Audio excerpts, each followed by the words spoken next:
babaybayin natin. Pag umuwi ninyo na medyo, sabihin na natin may kabahan tayo ng konting bangaran. Pero naniniwala po kay Diyos po yung may gagawin. Kaya nais kong basahin sa mababaw na salita, PTV version. Ang mga pinili niya noong una pa ay kanyang tinawag, at ang mga tinawag ay kanya rin pinawalang sala, at ang pinawalang sala ay kanyang binangginan ng kanyang kalwalhatian. Purihin po ang pagkakabasa ng salita ng ating Panginoon. Tayo po yung muna manalangin. O Diyos, salamat po sa pribilehyo na binigay mo, Panginoon. Alam mo po hindi po ito aksidente, ito po hindi kathanan tao, ikaw po ang may akda nito. At naniniwala po ako, Diyos, kung bakit mo dinisenyo ang gawain ito at ang pagkakataong ito, Panginoon, ito po'y mayroong kang dakilang layunin. At naniniwala po ako, Panginoon, ikaw po'y mahayag. Tatayo lang po ako sa likod ng pulpitong ito, pero ikaw po makikita nila yung glory mo, kapangyarihan mo kikilos, Panginoon, sa aming mga buhay. Marami pong salamat sa pangalan po ng aming Panginoong Kristo. Amen. Amen. Kaya, bago tayo makarating sa tinatawag na walang makakapaghiwalay sa atin sa pag-ibig ni Kristo, pag-usapan muna natin yung proseso. Kasi sabi rito, walang makakapaghiwalay. Bakit mayroong nababackslide? Kasi mayroong mga bagay na hindi naunawa kung bakit po tayo napapatigil. At naniniwala po ako, oras ito po yung ating inahig ngayon, ito po yung magdadala sa atin sa pagpapatuloy sa gawain ng Panginoon. Kaya sabi po ng Biblia, ang mga pinili niya, nung una ay kanyang tinawag. Kaya meron pong process. Ito. Yes. Number one, di na tayo masyado mag-introduction. Number one, yung word na pinili. Kaya unang-una, bago ka makarating doon sa pag-ibig ni Kristo, yung hindi ka mahihiwalay, hindi ka malalayo, pinili ka muna ng ating Panginoon. Sa palising, amen. Kaya sabi po ng John chapter 15 verse 16, hindi niyo ako pinili, kayo ang pinili ko. Pinili ko kayo upang kayo magbunga at manatili ang inyong bunga upang anumang hingin niyo sa Ama, sa aking pangalan na ibibigay sa inyo. Kaya ka naririto, hindi dahil inimbitahan ka, kaya ka naririto dahil pinili ka ng ating Panginoon. Yes! Alala ko po nung ako po isang bata, ako po'y malikot yung kamay. Sakit po ako ng ulo ng lugar namin. Ang tawag po sa amin nung ako po'y nagtatrabaho sa pier, mambabakaw ng isda. At sa katunayan po, hindi po ako ganito kaputi. Ang itim ko po noon. Kasi nasa pier ka. At tayo po'y nagnanakaw ng isda. Pero pinili po tayo ng Diyos. At di po habang po malay kinakilig na pinipili ka ng ating Panginoon, naguhap rin pala. Hindi mo po akalain, hallelujah, nung katulad yung pumuspusipunin, ay bang pinili po ng Panginoon magmumukhang abogado? Kaya pinili po tayo ng ating Diyos upang po tayo magbunga. At nung po tayo pinili ng ating Panginoon, hindi ko po akalain magiging pastor tayo. Kasi akala ko po yung pangangaral sa salita ng Diyos, pang matalino yan eh. Ay mula po grade 1, may narinig po kasi ako, sabi ng nanay, anak, i-maintain mo lang yung grade mo, matutuwa ako. Tinginan ko po yung card ko, 75 lahat. Mula po first hanggang last quarter, 75. Science, math, lahat 75. Pag minmaintain ko siguro ito, matutuwa nanay ko. At mula po grade 1 hanggang grade 6, puro 75. At alam niyo po, nung born again po tayo, nung ako po'y nag-first year, naghimala ang ating Panginoon. Naging 76. At nung nakita ko po yung average, praise the Lord, nagbago yung grade. For almost 6 years. Kaya po mula po ng panahon po yun, nag-desisyon po tayo maglingkod sa ating Panginoon. Pinili ka ng ating Panginoon. Hindi aksidenteng narito ka. Ang Diyos ay pumili sa iyo sa napakaraming tao sa lugar na ito. Isa ka sa pinili ng ating Panginoon upang gamitin niya sa makapangyarihang paraan. Ephesians chapter 1 verse 4. Bago palikayin ang sanlibutan, pinili niya tayo upang maging kanya sa pamamagitan ng ating pag-iisa kay Kristo. Kaya pinili ka ng Lord. Sa katunayan, hindi ka pa sinisila. Sabi ni Lord, magpapastor ka. Sa katunayan po, nung una, ayaw natin magpastor eh. Pero bakit po tayo nangangaral ngayon? Dahil mula pa lang po, bago pa lang po ako, isilang pinili na tayo ng ating Panginoon. Kaya oras pong isang tao'y napili, sabi po ng Romans chapter 8 verse 30, ang mga pinili niya ng una ay kanyang tinawag. Kaya pagkatapos siya pong piliin ng ating Panginoon, tatawagin kanya, bibigyan kanya ng ministry, ilalagay kanya sa ministry, pastor man, evangelista man yan, anuman po yung pagkakatawag sa iyo ng Diyos. Sabi po ng Galatia 1 verse 15, ngunit sa kagandang loob ng Diyos, minabuti niyang ako'y piliin bago ako'y panganak. Kaya pinili ka ng Lord at tinawag niya ako upang maging isang lingkod niya.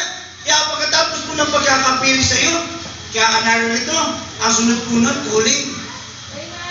At ito po yung dahilan kung bakit minsan may maririnig ko kayo nung una ayaw magpastor. Bakit pastor na ngayon? Kasi pagkatapos mo pong piliin, ilalagay ka niya sa ministry. Yes. Wala po tayong katalent-talent. Ang talent ko lang po ay magkumuha ng isda.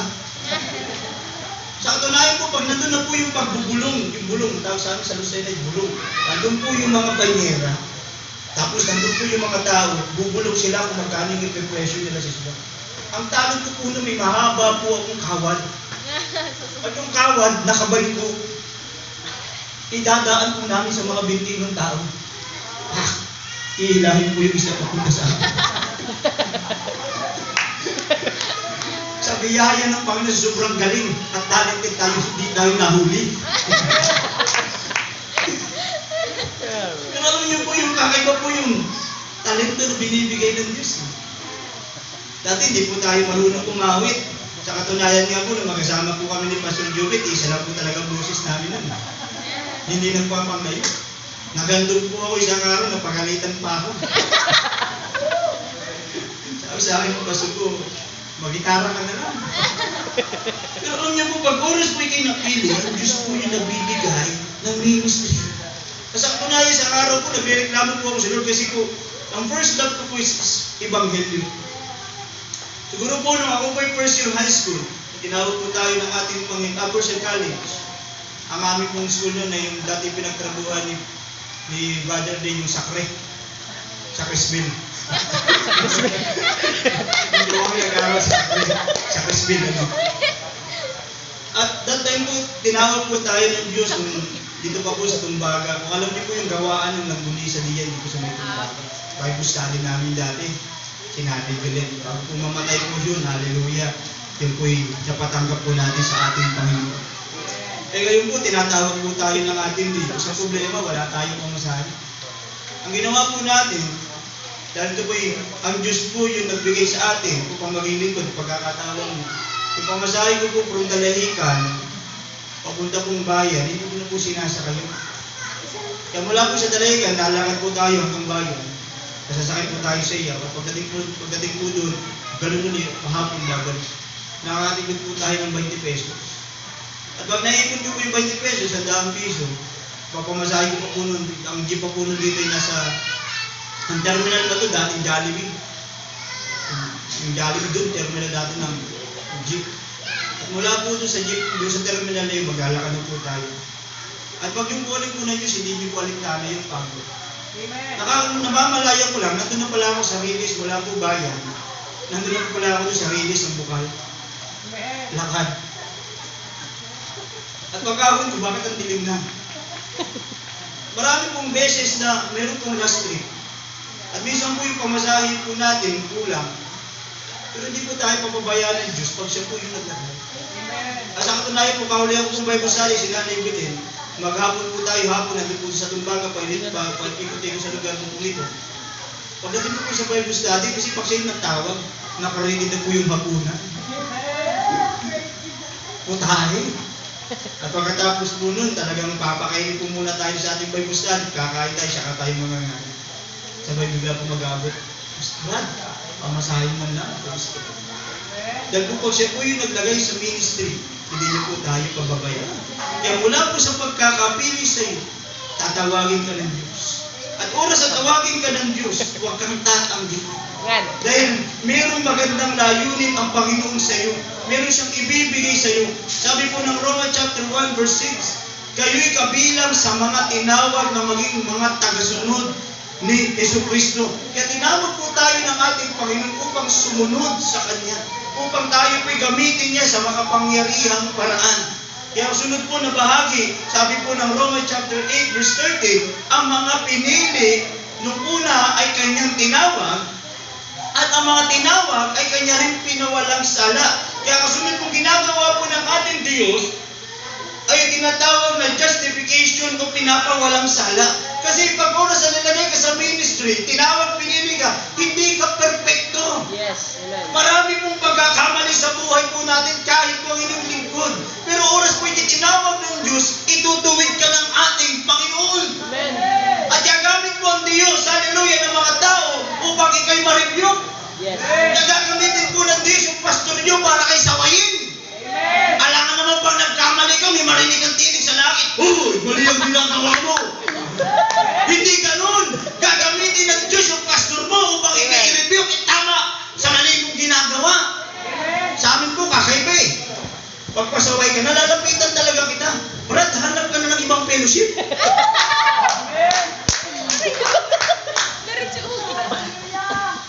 Yung kapatid ko po, si Brother Jesus, yung driver ko nung minsan, pasaway po yun eh. Tago po ng tago, lagi ko naman nahuhuli. At minsan pa po, ang tagal ko na po kasama, nakiinom pa din. Praise the Lord. Kung saan man po siya nakatago, gagamitin po tayo ng Diyos, pasusumpungan pa rin kita. At marami po siyang mga bata-bata po doon. Kasama po si brother, yung kapatid ko ni Gab, si Brother Rashid. Isa po yung sa mga nagtitimbre, nandiyan na yung kuya mo, tago ka na, nakakot po yung sa ilalim ng lamesa pag nasa inom. Eh ngayon po isang araw, kasang pasawayan, sinat ko po, huwag ka nang magpapakita sa akin. Umanap ka na ng simbahan, na papayagan niyang ginagawa mo.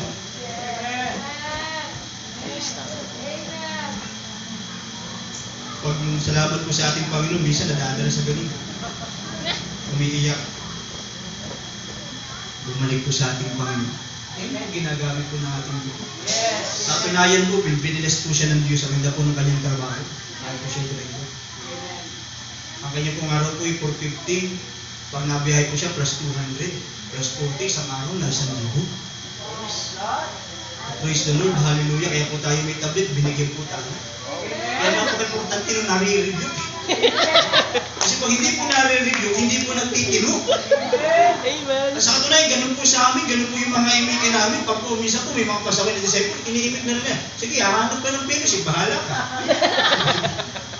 Ganun po tayo. Kasi sa katunayan po, meron po kami isang kapatid din, nakapatid po ng asawa ko. Hindi po natin pinangihinayangan na sawayin. Pa-break pa doon sa kanilang mga jowa. Gusto po namin maging single muna para sa Panginoon. Hallelujah! Tapos yung sa babae, ganito, Pastor, talaga sa Panginoon, usisa mo sila na.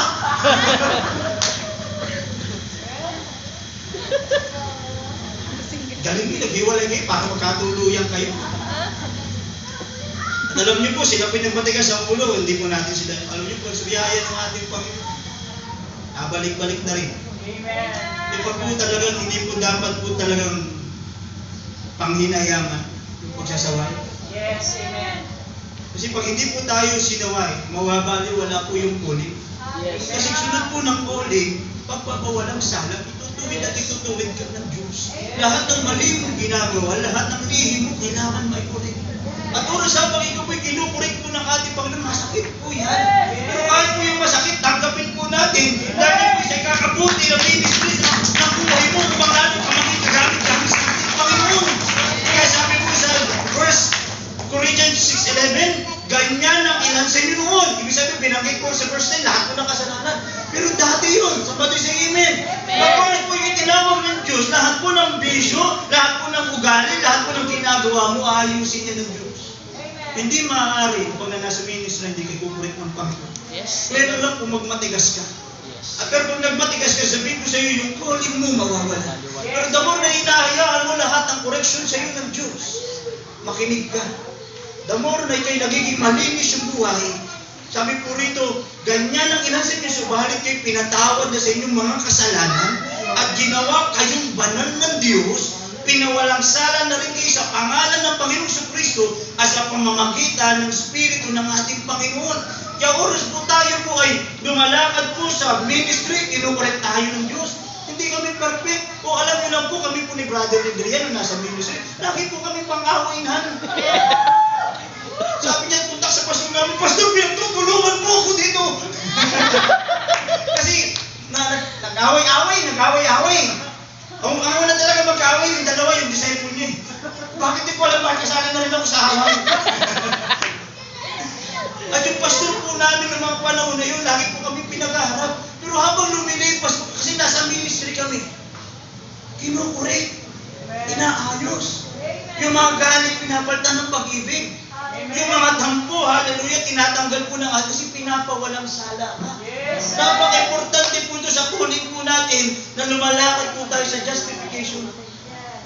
Ang bakit po? Kasi ang kasunod po nito, sabi po ng Romans chapter 8 verse 30, yung mga pinili, kanya po tinawag, at ang kanyang tinawag, pinapawalang sala, ay kanyang binabaginan ng kanyang kalwalatian.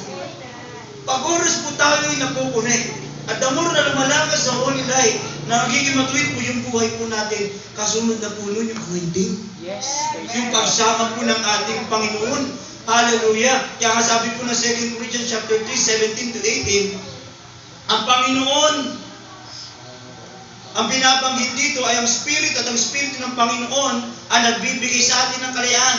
At ngayon na alis na ang talukbong, nagniningning sa ating mga mukhang kalwalatian ng Panginoon. At ang kalutang iyan ay nagmula sa Panginoon na siyang Espiritu at siyang magbabago sa atin mula sa isang antas ng kalwalatian hanggang tayo ay maging kalarawan niya. Kaya oras po ang sampung Kristyano ay nagpapahubog, nagpapaturo, kahit po tayo napapagalitan, kahit masakit na, tanggapin lang po natin yan. Ang kasunod po nun, glorification. Pag ikaw po ay nag-glorification, hallelujah, yung mukha mo nagniningning sa glory ng ating Panginoon at makikita po ikay kalarawan po ng ating Panginoon. At oras po tayo lumalakad dito, sabi ko po sa iyo, nandun po yung anointing. Nandun po yung kapangyarihan. Ako po yung nagpastor, alas magkaitan lang po ang simbahan natin 4 years. Tama lang po ako kasi ang aming pong anniversary is August. Pero sa loob po ng 4 na taon, sa biyaya po ng Panginoon, meron po tayong gawain ngayon sa Santa Teresa, sa Lucena. Nagsimula lang po ito sa live streaming. At mula po sa live streaming, lumabot, dumami ng dumami. Yung bahay po namin ay sawali lang po yung bahay namin eh. Pero naging church. At habang lumalaki po, ang dami pong nililigtas ng Diyos. Alam niyo po, pag may glory po yung ating Panginoon. Naranasan po namin yung iba't ibang himala dahil ang pagsama po ng Diyos mula po sa pagkakapilit, pagkakatawag, pinapawalang sala, kinurot tayo ng Lord at nilagay po tayo sa kalulatian. Sabihin ko po sa inyo, makakakita po kayo ng mga dakilang bagay. Alam niyo po, ito po kasama ko si Brother Gab. Mormons yan eh. Yan po yung mga naglalakad, hallelujah. Sila pong dalawa pong magkapatid, Sister Arnie, at yan. Pero sa araw po, pumunta po yan sa simbahan, at kasagsagan po ng presensya ng Diyos, hallelujah. Naramdaman niyo po yung presensya ng Diyos, iniwanan niyo po yung Mormons. At mula po nun, hallelujah, kasama na po natin sila, naglilingkod po sa ating Panginoon. Yung kapatid niya, 20 beses na binautis mo sa Mormons eh. Kasi sa kanila, pag namatay, yung mga namatay mong kamag-anak, ililisto mo eh. Lahat ng namatay. Ay, ipapaptize yun. Ikaw lang yung representative. Sabi siya rin, kumunting na po akong malunod. Kaya ako sila, ito para sa lulo mo. Ito sa lulo sa tuhod. Pero pag oras po may glory po at may kalwalatian ng ating Panginoon, anumang pong religious bandage, kaya po masakin ng Diyos. Kaya oras po tayo lumalakad po, pinawalang salat, binigyan po tayo ng kalwalatian po, magiging powerful po yung ministry. At mula po tayo nag-ministry, ang dami po natin winasak na reliyon. Meron po kami sa Kristan for almost 7 years. Hallelujah, ngayon po, baista na po namin. Meron po tayo doon, isa po iglesia ng Diyos. Hallelujah. Nung siya po tumalo, kasagsagan po ng presensya ng Diyos ay bumababa. Hallelujah. At mula po ng araw na yun, isang linggo, hindi po siya pinatulog ng Diyos.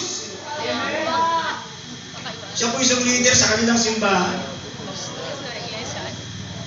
At hindi niya po maunawaan na hindi ko po malimutan, pagkatapos po ng service, siya po lumabas, nandun po siya sa ilalim ng puno, hindi po niya mapigilan yung pag-iyak, hallelujah, hanggang po siya umuwi.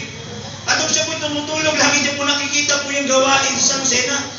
At mula po noon, sa biyaya po siya po yung nabautismuhan, siya po yung makaawi po natin, at yung kanyang mga kapatid, nakagalo na rin po sa gawain ng ating Panginoon. Kaya napaka-importante, ikaw po yung dinadjustify na Lord, hayaan mo lang dahil kasunod po na yung glory ni Lord, kasama sa iyo. Kaya marami pong senaryo na nangyari po. Dumating po sa punto, hallelujah, na ang aming pong kabataan ay umabot po ng 75. Nung nagkaligligan, naubos. Pero alam niyo po yung nakaranas po ng glory, ano man po mangyari, lagi po sila nag... Sa biyaya po ng ating Panginoon, dahil yung kalwalatian ng Diyos. Every 4 a.m., madaling araw, may kumakatok sa amin mga tao. Pastor, magpipray po kami.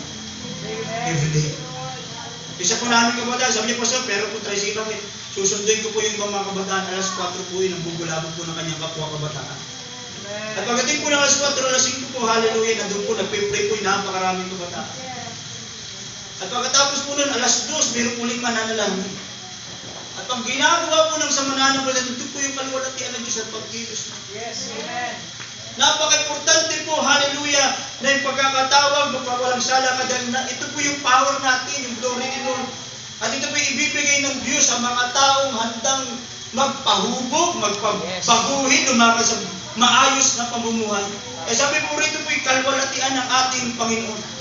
Kaya pag oras po na, nakuha po natin itong apat nito, nandun ka sa glory ni Lord, huwag ka nang aalis. Lalo pa po tayong lumalim. At sabi po ng Romans chapter 8, verse 31, kaya kayo pinili, tinawag, pinawalang sala, hinubog, binigyan ng kalwalatian. Sabi po rito, anong masasabi natin tungkol dito? Kung ang Diyos ay panig sa atin, sinong makakalaban sa atin? Oras na ikaw po'y nandun sa glory ng Lord, kakampi mo yung Diyos. Oras na ikaw nasa glory ng Panginoon, hallelujah, ano man po yung iyong karapin, mayroon pong Diyos, hallelujah, sumasama at nakikipagbaka, at siya po yung lumalaban. Sa akin pong pagpapastor, hindi po madali. Nagpastor po kami sa Santo Cristo before. Ang mukha po natin, 3,000. Alam niyo po, ang yung pong lingkod, siya lang pong hamak na gwapong tricycle driver. At sa katunayan po, minsan po dahil sa ministry, hindi po tayo nakakapamasada. Ang asawa ko po po na, nag-aaral po sa Mary Hill, full tuition. Tapos may anak na po ako na si Kazaya. Tapos yung motor po natin, hulugan, lagi pong nababata. Halos yata po lahat ng brand ng motor, nakuhaan ko na. Yamaha, Honda, Kawasaki. At lagi po itong nababata. Dumarating po minsan na, nakuputya po tayo. Pero hindi po nila naunawa, kaya hindi tayo makaulog ng motor kasi nagme-ministry tayo, wala po sumusuporta. Dumating po sa punto, ang utangan po namin sa building, hallelujah, 15,000 na. At yung may-ari pa po ng inuupahan namin nadalo lagi. Hindi po makapagsabi ng ang Diyos ay nagpapala, baka sigaw, bulaan ka, hindi ka makakabayan ng upa.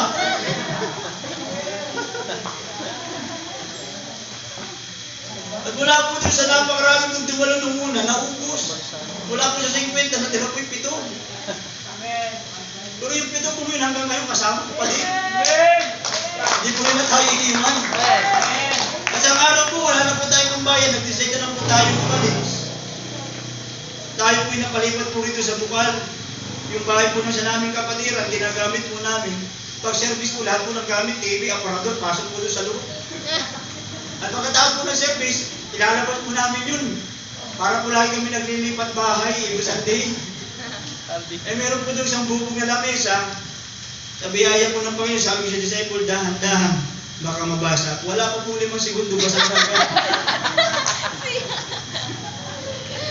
Sabi ko, parang mapapalaya siya, tauli ha. Pero nanatili lang po tayo sa glory ng Lord, sa kanya pong ministry. At yung pa lang po yun, ito pong kalsada po rito sa Bukal, ang ganda. Sobrang ganda. Rough road. At binabaybay po namin yun. At nung panahon po yun, ang aking pong asawa ay nagdalang tao. At kasagsagan po ng rough road. Pinabot po kami ng gabi. Dumating po 8 months na po yung aming baby. Ay nagka-problema po. Ito po tumagas na po yung panubigyan niya pero hindi pa po lalabas yung bata. Kaya sabi po ng doktor sa amin, kailangan niyang 1 month dito. Kasi lumalabas yung tubig, ibig sabihin, sasalinan namin. Hanggang makompleto sa 1 month, sila sa hospital to. Saan kami kukuha ng pambayad? Pero dumating po sa punto, hallelujah, na yung bata po'y nagpusa na lumabas na. At siya po'y 8 months. Pero hindi po natapos po yung senaryo. Pagkatapos po lumabas po ng aking anak, yung aking asawa po, ay nanatili sa ospital.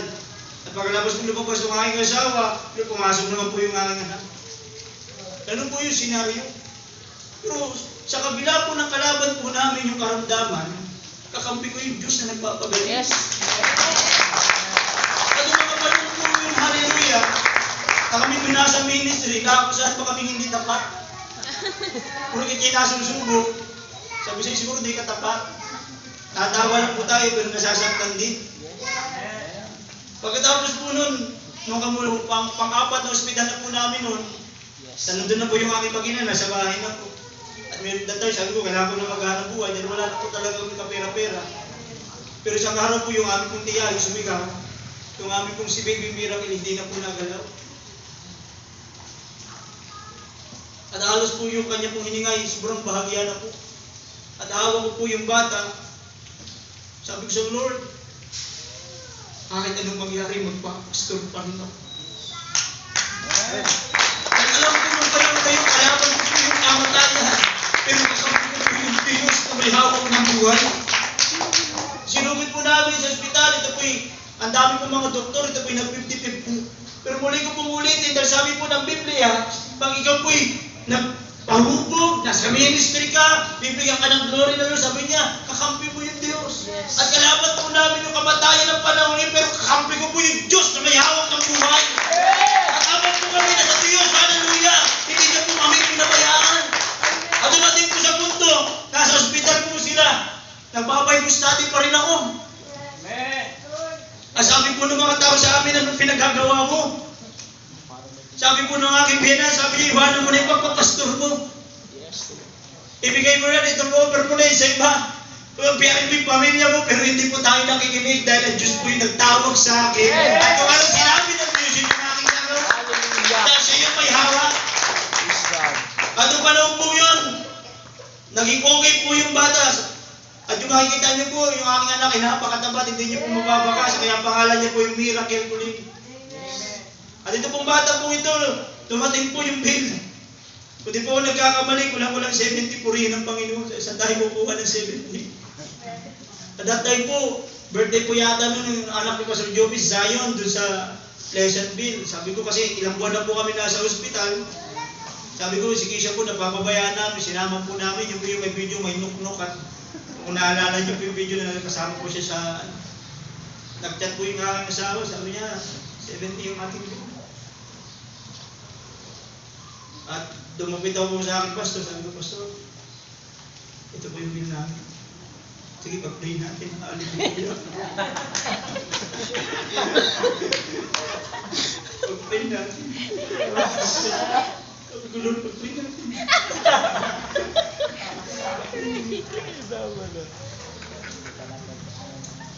Alam niyo po, sabi ko, Lord, kalaban po namin yung kasulatan. Yes. Pero kakampi ko yung Diyos na nagpo-provide. Amen.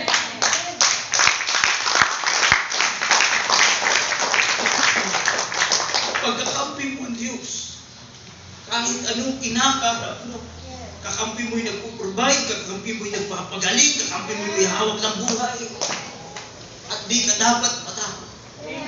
At isang araw po, nandun na po tayo, i-release na po yung bata, wala tayong pera. May tumawa. Kailangan mo naman pera.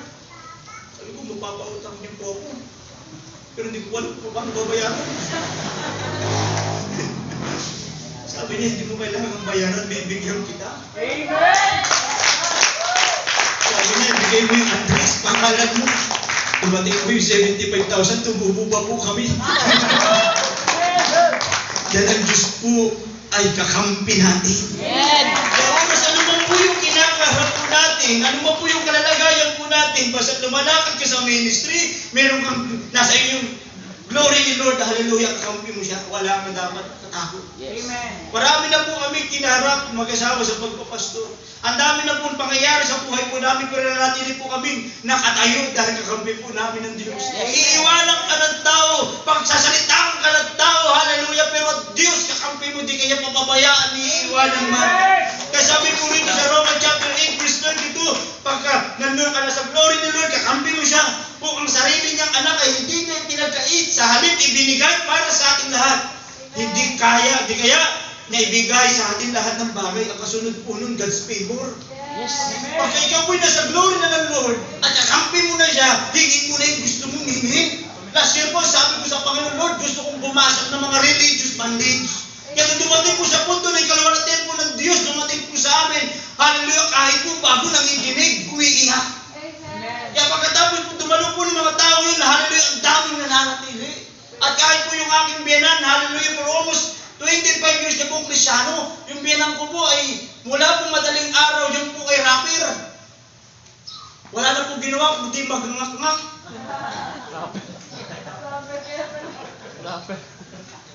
At nung ako po yung umali sa trabaho, nagrarap po yun. Pagbalik ko po galing trabaho, nagrarap pa rin po yun. Walang tigil po mula po umaga hanggang hapon. Pero naramdaman niyo po yung glory ni Lord, natahimik. Dati po yung busis po laging galit, ngayon malumanay na.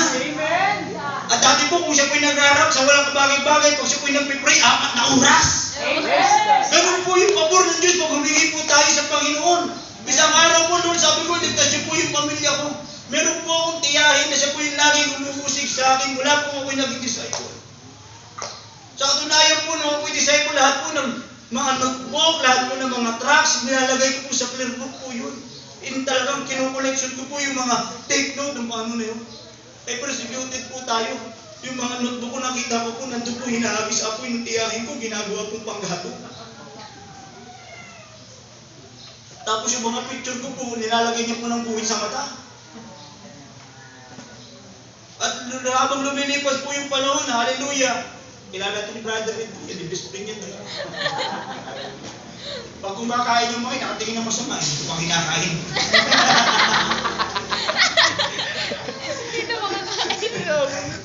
Ang hirap tumanggap ng bisita sa amin, mga panahon na yun, persecuted tayo. Sinasaraduhan po tayo ng pinto kasi naging disciple po kasi tayo, wala naman tayo pamasahe. Sa Dalayagan tayo, church natin yung Martin. Ang gawain po natin, Miyerkules, Biyernes, Sabado, Linggo. Till Miyerkules, lakad. Tapos ano po yun, nagdanwas po kami nun. Pagkala po ako uwi. Biyernes, lakad na naman. Tapos uwi po tayo, lakad. Bilin. Hindi nga po kami nating sa taas, sa lupa, baka kasi may matulog. 2 taon po natin ginawa yun. Umulan man po, bumagyo. Tapos sino pa po yung lakay, siya pa po yung nauuna. Tapos sino pa po yung mga sasabi sa sakit.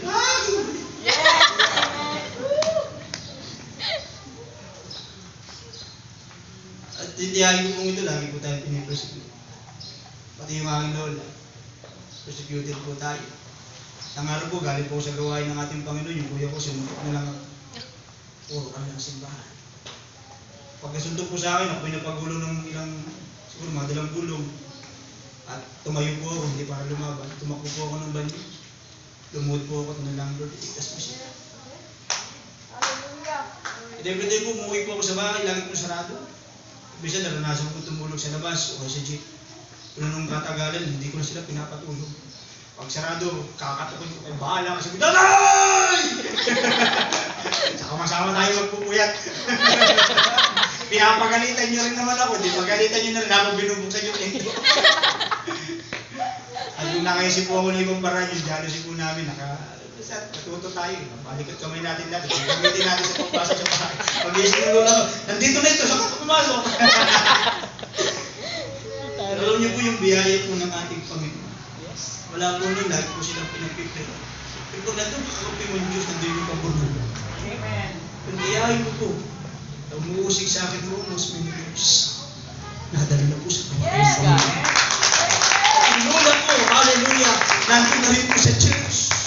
At natiyahin ko po yun, hallelujah na. Naalala ko, sinuntok ako nun. Sa araw po, ako po'y nasa gawain ng Panginoon, yung tiyahin ko yun, hallelujah, na walang po ng pera. At sa dami-dami namin doon, ako talaga yung pinagbintangan. At ayaw po na talaga isapol. Kasi yung parang talaga namin, laging naka-long sleeve, naka-kurbata. Amen. Ganun po nung panahon namin. Lagi po talaga, ganito talaga purong namin, pang Jose Rizal. At tayo po'y patalo na po sa gawain ng ating Panginoon. Nawawala po yung pera ng tiyahin namin. Tiyahin po yun, sabi nung, at siya po'y lumabas, at lalakad na po tayo, sumigaw po siya, ay ana yung pastor na magdanakaw! Nagsisigaw po dun sa labas, yung iskandalo, pumapatak po yung ating luha. Pero gayon pa man, pinag-pray Ibigay po natin sila. Amen. Praise the Lord. Na every Sunday po, lagi po siyang umiiyak. Halos araw-araw na rin po sa bahay, nadagdagan pa po yung pakain. Pero okay lang, at least nadalo. Amen. At yung lola ko po, hallelujah, na siya po Tutulo ng luha, mga bata malata po wala sa ba? yung dating reliyon, nandun na rin po sa church. At pinaka-nabe-bless po. Yes, amen. Yung nanay ko po, Hallelujah. nakakilala sa Panginoon siya po for almost many years nasa ibang bansa. Sabi ko, Lord, napaka-imposible mabot po siya ng salita ng Diyos. Amen. Pero alam niyo po, sa pamamagitan po ng online service, yung nanay ko po nagtatags na. Amen. Praise God. Amen. Kaya pag meron po tayong kaliwalatian, kakampi mo ang Diyos, nasa iyo po yung pabor. Nung kami po nangaral po yung picture po yun, sabi ng Lord, mag-self-preaching na kayo. Kaya nag-self-preaching po kami. Tapos po namin mag-self-preaching, may nakakita po ng picture. May nag-iwan po sa akin 20,000. Sabi niya, yung 5,000, Pastor, yung 5,000 gamitin mo sa ganito, may pinagawa po siya sa amin, kaya may iwan po 15,000. Pero nakita niyo po kami nag-self-preaching, Pastor, sa inyo yung 15,000? Praise God. Kasi nangaral ka eh. Alam niyo po, sabi niya, sana pinagpipre ko, totoo. Patuloy ka lang, Pastor. Bibigyan kita 100,000. Praise God. Kaya lalo po ako sinisipag mangaral sa lasan. Sa pakikay ko mismo. Hallelujah. Hanggat hindi lumalaglag yung 100,000 sa pala, hindi tayo titigil. Mahulog man, lalo pa tayo magpupusin. Ito yata yung kakayaman ko. Hallelujah. Purihin po ang ating Panginoon. Nandun po yung pabor kasi nagpe-pray po kami ng extension po sa aming simbahan sa Lucena. Aawas na po kasi yung glory po ng Diyos nandun. Sabi po ng Bible, nandun po yung pabor in verse 33. Sino makakapagharap sa paratang laban sa mga hinilang Diyos, gayon ang Diyos ang nagpapawalang sala sa kanila. Sino nga hatod na sila'y parusahan? Si Kristo Jesus na pinatay. Ngunit hindi sa lahat muling binuhay. Ngayon ay nasa kanan ng Diyos upang mamagitan para sa atin. Verse 35. Sino makakapaghiwalay sa atin sa pag-ibig ng Kristo? Kaya oras po nandun na po yung proseso na sa ministry, nandun na yung pabor ng Diyos. Sabi ko sa'yo, hindi ka po aalis, hindi ka po lalayo, hindi ka magbabaks na. Kaya ano man po yung mangyayari, kaguluhan, kapigatian, pag-uusig, pagkagutom, kahubaran, panganib o kamatayan. Nais ko pong sabihin po sa inyo, hindi po pwede ito makapag-separate sa inyo sa Diyos. The more na nararamdaman mo yung presensya ng Diyos, the more kang magsusumiksik sa presensya ng Diyos. Kaya sabi po rito, ay siya po'y ating kakampi, siya po'y ating kasanggalang at wala pong pwede magkapaghiwalay sa atin. Sabi po ng Romans chapter 8, verse 36 to 37, ayon sa nasa sulat, dahil po kayo sa buong araw kami pinapatay. Turing nila sa amin yung mga tupang pangkata. Hindi. Sa lahat ng mga ito, tayo siguradong magtatagumpay sa pamamagitan na nagmamahal sa atin. Pag oras na nandun na po yung favor, nandun na po yung pag-glory ng Lord sa iyong buhay, pabor, kakampi mo siya. Ano man po yung panalangin mo, lalo sa gawain po ng ating Panginoon, po yung katagumpayan. Yes, amen. Napakabuti po ng Diyos sa mga buhay po natin. Dahil oras po tayo ay nasa glory ni Lord, ang Holy Spirit ay lagi po nasa iyo. Lahat po ng plano po natin magtatagumpay. Amen. Kaya ngayon po kami po lagi po halos kasalansang inuulo po natin yung mga kabataan. Kaya ginawa ko po sa aming street preaching ay finish ko na po sa tricycle. Kaya pag tumigil yung tricycle, pwede nila po mangaral, diretso na. Amen. Bumili po tayong trumpa. Kaya nung nakaraan, nakita ko yung lalim yung kapatiran, dumaan po sa buhay, nangaral po kami doon.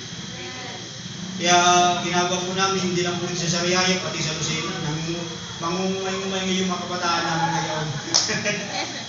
Dahil bakit po? Kasi meron po matagumpayan pag po tayo na sa ating Panginoon. Kaya ano man po yung karapan ninyo, ano man po yung mga bagay na meron po sa ating harapan, huwag po tayong mata. In verse 38 to 39, sapagkat natitiyak ko, nakalagay po rito, natitiyak ko, sigurado po si Pablo. Sabi niya, sigurado natitiyak ko. Wala pong makakapaghiwalay sa atin. Oras na siya po yung glory ni Lord. Nandun na po yung pabor, nandun po yung presensya ng Diyos. Hindi ka na po pwedeng humiwalay sa Kanya. Kahit ito po ay kamatayan, kahit naman po yung mga bagay na malang po sa atin, hindi po pwedeng magpahinto sa ating paglilingkod. Katulad din po namin, marami rin po kami pinagdaraan ng mga problema. Pero hindi na namin pinapansin. Siya po yung bahala. Amen. Sa biyaya po ng ating Panginoon, dahil po sa kanyang glory, natututo na po yung mga manggagawa po natin sa pagbibigay. Sa katunayan po, nung kayo po darating po January, excited po ako. Kasi po yung mga may trabaho po sa amin, sila po yung magbibigay ng unang amin nila. Lahat po ng sahod na nagbibigay nila sa church. Yes. At hindi naman po tayo nangangaral sa ganung bagay, pero sila na lang po yung nagbo-volunteer. Dahil nananalangin po tayo, Lord, kailangan po namin ito, kailangan po namin ito. At syempre, ang Lord po hihingi po doon sa mga membro. Kasi ang araw po, bukod po doon sa pangyayari yun, every month po, meron po mga kapatiran na nag-commit po sila ng tinatawag ng first fruit. Kaya yung kauna-una ang kinikita po nila, kada buwan, ibinibigay po nila sa church, hindi po sa pilitan. Sila po yun, nakikindahan ng alam po kami. Amen. At pagdamor po na lumalaki po yung trabaho sa karya ng ating Panginoon, ang pahinga ko lang po talaga yung Lunes, naglalaba pa. Pero the rest po ng aral sa Sunday ko po, lalo pag every Sunday, pagkatapos po mangaral sa Lucena, tatakbo po ako rito sa Sariaya, mangangaral po ako. At pagdating po ng Martes, mga gawain, Bible study, Merkulis, gawain ulit, Webes, gawain ulit, Biyernes, gawain ulit, Sabado, gawain ulit. At the more po na lumalaki po yung gawain, lumalaki po yung expenses. One time, umimik po ako sa church. Sabi ko, nabili tayo ng trucks, nabili tayo ng gagasolina tayo, pinagpapala kayo ng Diyos, gasili naman namin sa kayo magkabot doon sa ating tagahawak ng pero pastor, pambili man lang ng trucks, 100 pesos. Biyaya ng ating Panginoon, isang beses mo nang binanggit, ginagawa agad. Amen. Hindi pinipilit. Amen. At meron po doon sa kabataan, grade 1. Nung dumating po siya sa akin, meron po siyang TV sa buto. At meron po siyang bukol na ganito po siya. Grade 1. At one time, nangaral po ako tungkol sa tithes. At ito pong batang ito nagbigay. Ang nakalagay po sa kanya 2 pesos and 10 cents at ang offering 90 cents. Totoo yan ito. Ano ibig sabihin ng 2 pesos and 10 cents at 90 tapos yung offering mo ay 90 cents. Kasi pastor, nakareceive ako 21 pesos. Yung tithes ko kasi ng 21 pesos ay yung dos ay yung 20 ay dos. At yung piso, 10 cents. Kung ano? Buti pa yung grade ko nakakaisip ng gayon. Amen. At mula po noon, siya po dumating sa akin, siguro mga around grade 4 na siya, grade 3. Hindi po pumapala yung batang yun sa ikapo. Amen. Praise God. At napapansin ko po itong batang ito, yung kanya pong bukol, na ganun po siya. Utay-utay na po natugid at utay na po nawawala yung kanyang bukol at titis. Yun po. At sa katunayan, sinukuha na po siya ng kanyang tatay. Sabi ng tatay niya, dadalhin niya na daw po sa mga manggagawa dahil kahit po yung mga doktor, hallelujah, wala na pong maisip na remedyo. Pero sa Diyos, meron pong kagalingan. Amen. Kaya oras po sumunod po yung bata, ito nakakatuwa eh. Naghamon po tayo ng ganun. At ito pong bata ito, nangangalakal. Siya po'y nangunguha ng mga basura sa mga subdivision, siya po'y nagtatapon at binibigyan po siya ng pera, saka siya nag-iikabo. Yes, amen. At sabi po tayo ng sabi ko, kung kayo pinagpala, magbigay naman lang kayo kahit pang gasolina man lang, kung pang yung pera naman natin sa simbahan, magamit sa ibang bagay kasi nauubos sa kakagasolina. At alam niyo po yung bata po yun, nagbibigay Amen. 100 pesos. Praise God. At alam niyo po, nung naman po ng mga kabataan sa amin, sabi ko, bahiyak naman kayo. Buti pa yung bata, nakakaisip sumuporta sa gawain ng Panginoon. Samantalang ikaw, hallelujah, pag may pera ka, puro halud. Hallelujah, puro pang sarili, pang kurete sa mukha. Tapos yung bata. Bless na bless po sa batang ito. Amen. Ganun po yung pagkilos ng Diyos. Napaka-importante po nun. Dahil po sa pangyayari po ito, wala po makakapaghiwalay po sa atin sa Panginoon. Yes, amen. Lalo po tayo, nasa uling panahon po tayo. Amen. Ang panahon po natin ngayon, nasa Babylon time na. Pinadaya na po. Sabi kasi ng Bible, lahat po ng hari, nakiapid doon sa babae. Pinapainom po ng reyna ng kahalayan, yung mga tao ng kanyang kahalayan lahat. Sabi sa sanlibutan. Nagkakaroon po ng dayaan sa pangmakil. Kaya wala po dapat makapag-separate kung wala po si Jesus. Yes. Sabi po ng Bible, dumating po sa punto, ito po bahay po ito, ng Revelation chapter 17, kinain po ito ng halimaw. Sabi, inagaw lahat po ng bagay na meron sa kanya. Kaya matuturn over po sa Antikristo lahat po ng pagpamalaan. Pamalaran na po yung one world religion. Amen. Sa katunayan po, ito po yung teaching namin every Sunday. Sa katunayan po, ang pinag-uusapan po namin ay Bible at Quran. Bakit po? Kasi ang pinakamalapit pong Antikristo ay nasa Quran. Dahil sa Muslim, nag-ati po sila ng Al-Mahdi. Pili po ito po yung parang misaya nila, the righteous guide. Sa Quran, nakalagay po 7 years siyang magre-reign. Yes. Sa Quran, nakalagay po, mamumuno siya sa buong mundo within 7 years. Sa Quran, nakalagay po si Al-Mahdi, lahat po ng tao sa mundong ito sasamba sa kanya. At ang Muslim lang daw po, magiging reliyon, sabi po sa Quran. At sa Quran po, nakalagay, kukubin niya ang Israel. At sa Bible po natin, ang tawag natin doon, Antikristo. Amen. At alam niyo po, anong nangyari po ngayon, ang Vatican at ang Pope, sila po may ugnayan na po ng mga Muslim. Yes. Palapit na po si Jesus. Amen. Kaya oras po, sabi po ng Matthew chapter 24, verse 15, pag kinugtog na po ang Israel at tatakasan na po yung mga taga-Judea. And around 31, babalik na po si Jesus Christ. Amen. Napaka-importante po ng katapatan po natin. Yes. Meron po tayong magagawa sa karayan ng Diyos, ibigay niyo na po yung the best na pagbilang po natin. At meron po kayong kayang tulong gawin niyo na dahil kakaunti na lang yung panahon niyo. Kakaunti na lang po yung panahon niyo ng pag-iimbak ng yaman sa langit. Kaya napaka-importante po ng katapatan. Ano man po mangyari, huwag po kayo bibitaw sa Panginoon. Yes, sir. Habang lumalapit po yung mga ahawit at manunod,